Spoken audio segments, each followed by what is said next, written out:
So the song Hey Ya by Outkast was really popular like 15 years ago or so, and I remember when it came out because a lot of people were doing covers of it, especially guys that played acoustic guitars were doing like ironic covers of the song, and because of that, I kind of picked it up a little bit. I was kind of messing around with it recently, thinking about that song and thinking about some of the appeal of that song and what I think supposedly, which is kind of brilliant, is these are the first chords that the guy learned on acoustic guitar, and he just put them together. It's just G, C, D, and E minor. And but what really makes the song work is that the chord progression kind of has an irregular phrasing to it, and that is it goes from the G to the C, but that C chord is held a really long time, and then there's a very quick D before the E minor.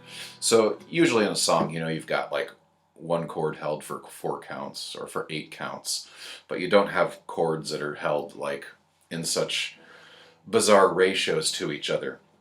And so I think that is part of what makes the song sound unique and appealing.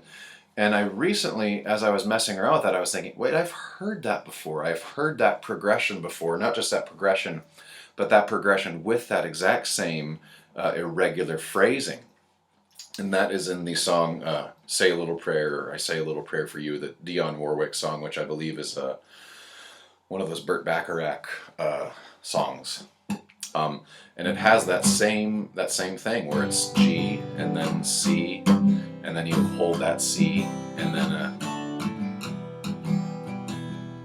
so I thought, somebody, homework assignment, somebody's going to do a mashup where you kind of lay the songs on top of each other, but it's the old my baby don't mess around because she loves me so, and this I know for sure. The moment I wake up, before I put on my makeup, I say a little prayer for you.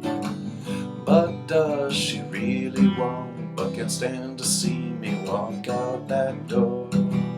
I say a little prayer for you. I'm combing my hair now and wondering what dress to wear now. I say a little prayer for you. And so you could really just lay the songs on top of each other because they have the same progression where you hold on to that C chord, or that 4 chord, it's 4 in the key of G, where you hold on to that 4 chord for way longer than you would expect, and then you just have that really quick 5 chord before your minor 6. So I hypothesize that while the writer, Outkast, Andre, I believe is his name, or at least that's how he's introduced in the music video.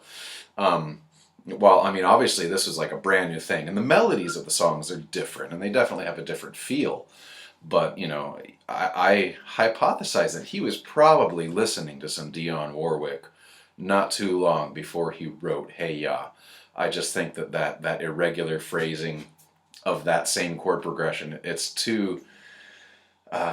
just so uncommon that you would hear that kind of phrasing that, yeah, he had to have been listening to that, which is, great, because it's a great song, and it makes me happy to think of more modern artists listening to those old songs. But anyways, I just wanted to share that. Please, somebody make a mashup of those songs, find a way to make it happen, because they're both great songs, and I don't know, it'd be funny.